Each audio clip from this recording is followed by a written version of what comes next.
with Mark Curtis. And welcome back to Inside West Virginia Politics, coming to you this week from the United States Capitol in Washington, D.C. Now, we've heard from our 2 U.S. senators. Now our 3 House members join the forum here at the Capitol. We introduced them by seniority. Congressman David McKinley, Republican of the 1st District. Congressman Alex Mooney, Republican of the 2nd District. And our newly elected 3rd District Congresswoman Carol Miller, representing again the 3rd District, which is Huntington and the southern coal fields in the southern part of the state. Congratulations to you all on being reelected. We'll start with you, based on seniority, Congressman McKinley. What's your big priority here? I know we talked to Senator Manchin about the coal miners' pensions. Where are you on that? Well, certainly, we've been working on that for 7 years on the pension bill, and I think we're going to we came close to getting it last time, but it got caught up at the year end and we lost it then. I think we'll see this. These miners deserve 120,000 across the country they have their pension, some certainty. But my focus primarily is going to be in bipartisanship. How do we work in a bipartisan fashion with this? You remember, there's going to be some interesting dynamics out here during this session. You understand, because I think we're seeing the majority is going to be moving back towards big government.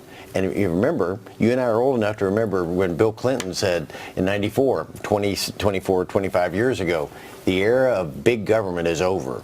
I think you're going to see another run to try to get big government back in place. All right, no more reminding me of how old I am. Let's talk to Congressman Mooney about this dynamic, because it is interesting. You've been here 4 years as a member of the majority party. Now the Republicans are going to be in the minority. How's that going to be different, and how can you guys shape policy? So it's going to be different than the last 2 years. We have divided government, a Democrat House, a Republican Senate, and a Republican President. So as Congressman McKinley said, bipartisanship is going to have to be required to get anything passed. We never did pass a transportation bill last year, as I thought our party was going to. To be honest with you, I was a little disappointed in some of the things we did not take on the last 2 years that we should have. The border wall wasn't built. We didn't deal with transportation. Health care reform wasn't done. Now we have to approach those issues from a different point of view, because with Nancy Pelosi as Speaker, the conservative points of view aren't going to go through.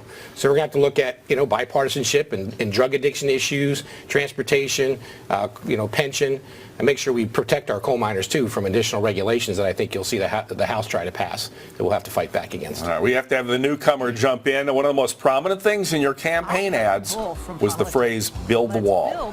Can we get it done, given the current mood between President Trump and the Democratic leaders in the House and Senate? It seems like we're at a standoff, and what's the resolution? We have to. I mean, our borders are under assault.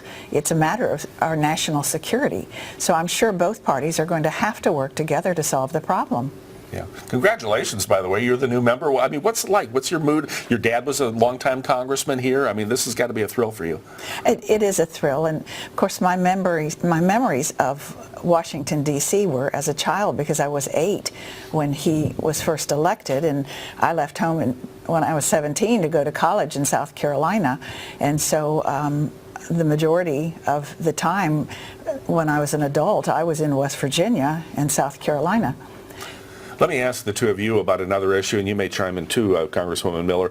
The opioid crisis. We just passed this $8 billion bipartisan legislation here this year, or last year rather. What more do we need to do, Congressman Mooney? Well, I believe in all the above approach. Education.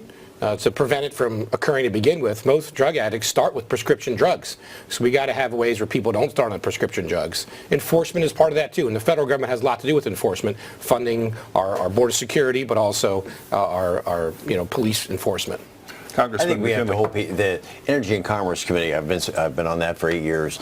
They just issued a report in December that talked about a list of recommendations, and most of which all talk about accountability. We have to hold the DEA accountable. We have to hold the pharmacies accountable. All the way up to the pharmaceutical companies have to be held accountable. You can't ship in 20 million pills into West Virginia and turn a blind eye to that. So we're going to get legislation that is going to hold them accountable. 30 seconds. Carol Miller, you represent Huntington, ground zero for the opioid crisis in America. What do we need to do? Well, as Congressman McKinley said, everything together is what we need to do. And I think we are now poised in a position to do it.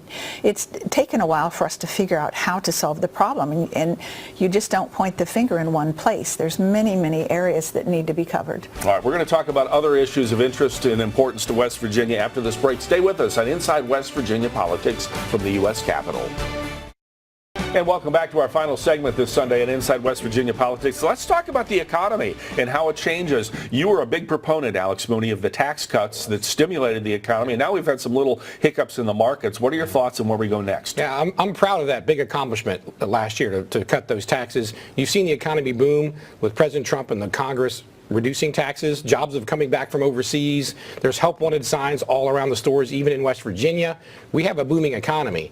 I'm a little fearful the new Democrats, Nancy Pelosi, will try to reverse that by raising taxes on businesses, small businesses and big businesses, and then that'll hurt the economy and hurt the jobs. So we got to fight for lower taxes and less regulation. Congressman McKinley, there were criticisms from the other side of the aisle that some of these tax cuts, especially for low and middle income earners, were going to sunset after 5 years. Do those tax cuts need to be made permanent, especially for those folks? Absolutely, and we tried to do that.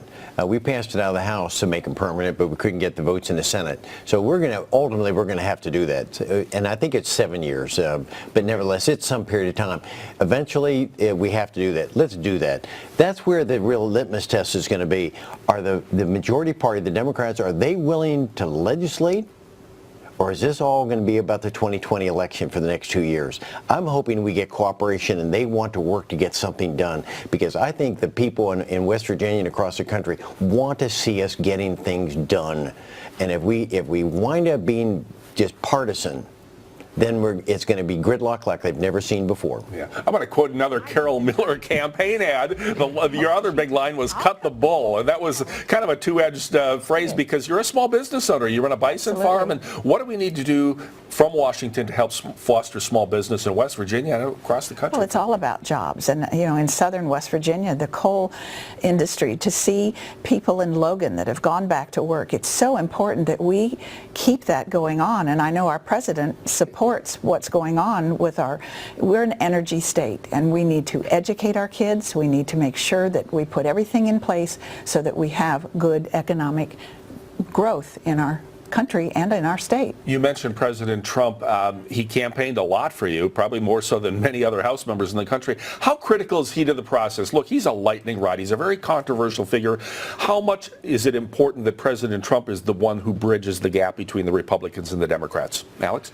Well, I think it's a huge blessing to have him there. And I know he tweets and some people find it offensive, but he certainly gets attention and he draws attention to where the problem is. And so I'm proud to have him there fighting for us. And he's done a lot of stuff regulatorily to help the coal industry, for example, to help deregulate. He's done it regulatorily. We needed to do that in Congress, so it's set in. Even the work requirements. We need work requirements on the Farm Bill. That wasn't in the bill that we passed, so the president did it by regulation.